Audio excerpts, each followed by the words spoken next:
কালামানিকের যে অবস্থা, ওর নাকি শুনলাম অন্ডকোষ উড়িয়ে গেছে।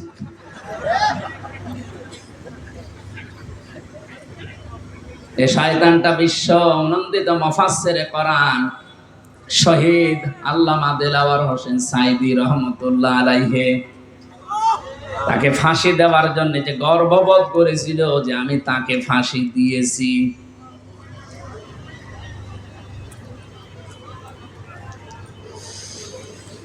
গাজীপুরবাসী, আমার তো মনে হচ্ছে এখন যে জালেমগুলোর উপরে মানুষের ক্ষোভ, রাগ এবং বাস্তবতা যেটা দেখা যাচ্ছে, কেউ ডিম ছুঁড়ে মারছে, কেউ পানি মারছে, কেউ কেল ঘুষিত ফিরে আসে, এগুলো সব আমার যতটুকু ধারণা নবীর ওই হাদিস অনুযায়ী এটা আলেমদের বরদোয়ার ফল।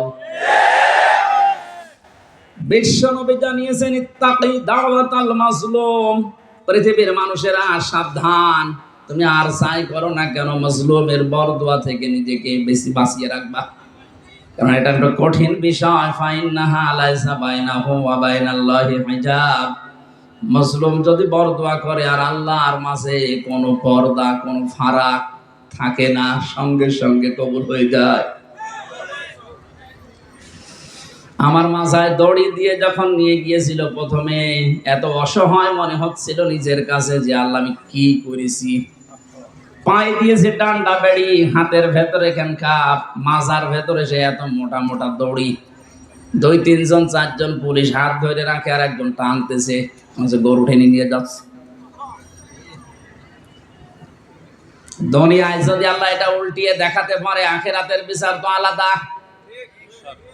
এজন্য কিয়ামতে আপনি একা দাঁড়াবেন, কোনো সাক্ষী লাগবে না, আপনার শরীরের ভেতরে ওই বিষয়গুলো আল্লাহ ফুটিয়ে তুলবে। ফাম্মা মান উতিয়া কিতাবাহু বিয়ামিনি, আমলনামা যদি আল্লাহ হাতে দিয়ে বলে পড়, ডান হাতে যারা পাবে ফায়াকুলু হাউ মুকরাউ কিতাবিয়া, ওরা নিজে আনন্দ পাবে আর মানুষকে বলবে দেখো কি সুন্দর রেজাল্ট আমি পেয়েছি। বাংলার মানুষেরা, পাশে যেহেতু কারাগার, হাজারো মানুষ এখন যারা আছে, আমি যেহেতু নিজের বাস্তবতা বলছি, হাজার হাজার মানুষ এই জেলখানায় তো প্রায় এক জায়গায় 10,000 আছে, এখন মনে হয় আরো বেশি। এই মানুষগুলো এই মাগরিবের পরে, এশার পরে এদের অনুশোচনা শুরু হয়। সবাইকে উদ্দেশ্য করে বলছি, আমরা যে যা করছে দুনিয়াতে, কিয়ামতের ময়দানে বইটা হাতে দেওয়ার পরে পড়তে পারবেন তো। এজন্য নিজের ব্যক্তিগত জীবনকে আগে সংশোধন করা আরম্ভ করে। আমি নিজের থেকে এখন শুরু করব। আমি যদি সত্যি এখনই মারা যায়, আমার এই 33 বছরের যে রেকর্ড আল্লাহ আমাকে দেখাবে, আমি যেন সম্মুখে পড়তে পারি, এরকম কাজ এখন থেকে আরম্ভ করব। জীবনের আসল সফলতায় তো ওইটা, ফামান সুহসিহা আনিন নারি ওয়া উদখিলাল জান্নাতা ফাকাদ ফাজ। আল্লাহ পাক বলেন ওই লোকটার জীবন তো সফল, যাকে আস্তে আস্তে জাহান্নামের কাজগুলো ছেড়ে দেওয়ায় আর জান্নাতের কাজের দিকে আমি আল্লাহ তাকে এগিয়ে দেই। সুতরাং এমন আমল, এমন কাজ, এমন বই আমি তৈরি করতে চাই যেটা কোটি কোটি মানুষের সামনে আমি মানুষকে পড়ে শোনাতে পারবো। বলেন আমিন।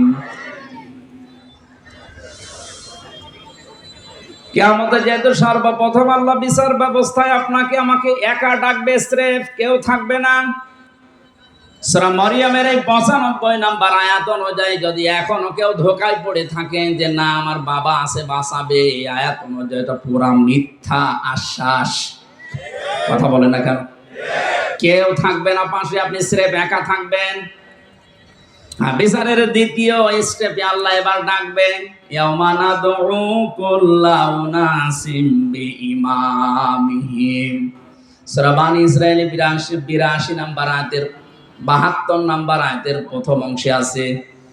আল্লাহ বলেন কিয়ামতে এবার আর তোকে একা না, তোকে ডাক দেব আমার দরবারে তোর নেতার সাথে। কার সাথে? এটা যদি কেউ রাজনীতি মনে করেন, আপনার কপালে আগুন লাগবে।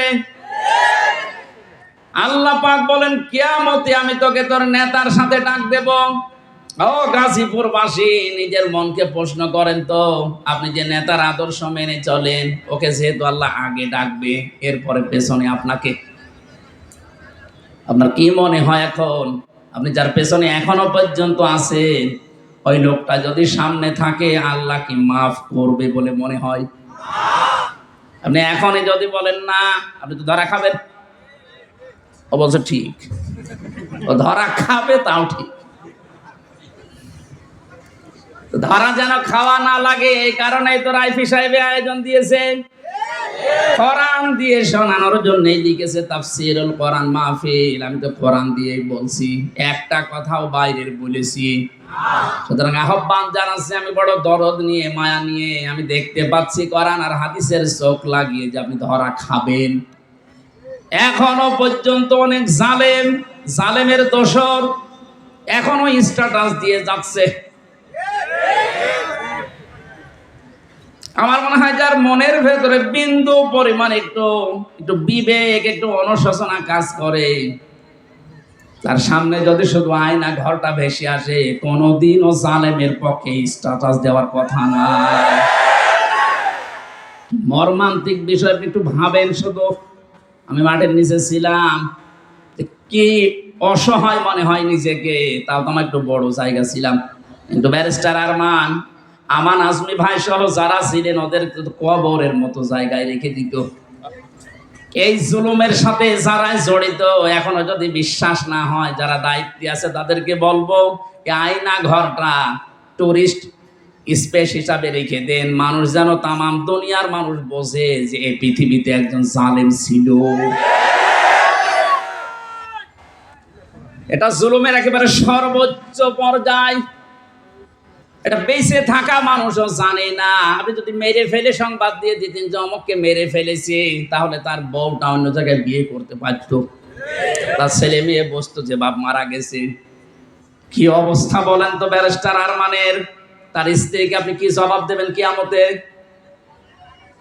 আয়না ঘরের সাথে যারা জড়িত ছিলেন, যদি ব্যারিস্টার আরমানের বউ আপনাকে মাফ না করে, কোরআন হাতে নিয়ে বলছে আপনি চির জাহান্নামী, কেউ পারবে না। হ্যাঁ, আল্লাহ বলেন আল্লাহ পারবে না, কারণ আল্লাহ পাক ছেড়ে দিয়েছে ব্যারিস্টার আরমানের বড় উপরে। এটা হক্কুল ইবাদের ভেতরে 8টা বছর স্বামী থেকে আপনি তাকে আলাদা করে রেখেছেন, ও জানতোই না যে দুনিয়ায় আছে।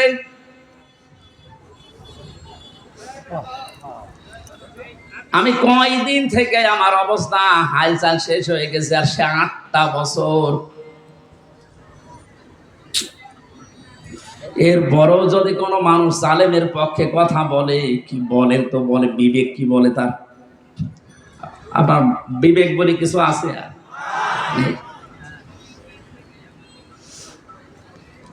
আমি তো বাস্তব কথা বলছি, আপনি কিন্তু ধরা খাবেন, আমি দেখতে পাচ্ছি। এখনো আদর্শ ঠিক করেন। বহু মানুষকে দেখলাম কিচ্ছু হয়নি, এখন যেহেতু বাঁধ গিয়ে আসে, শুধু এইটা দিয়ে চললে কেমন দেখা যায়। চর্মচোখে আল্লাহ তুমি আমাদেরকে অন্তত তাড়াতাড়ি দেখার তৌফিক দাও যে কোরআন দিয়ে দেশটা চলছে।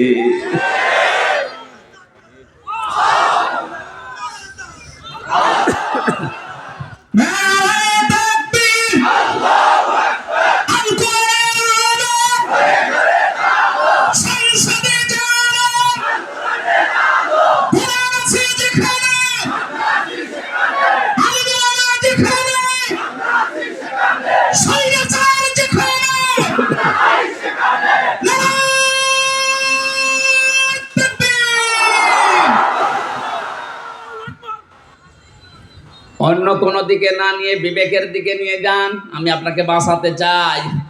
সত্যি আমরা কিন্তু ধরা খেয়ে যাব যাদের আদর্শ ঠিক নেই। এই মুহূর্ত থেকে আমি আশা করছি পাল্টাবেন।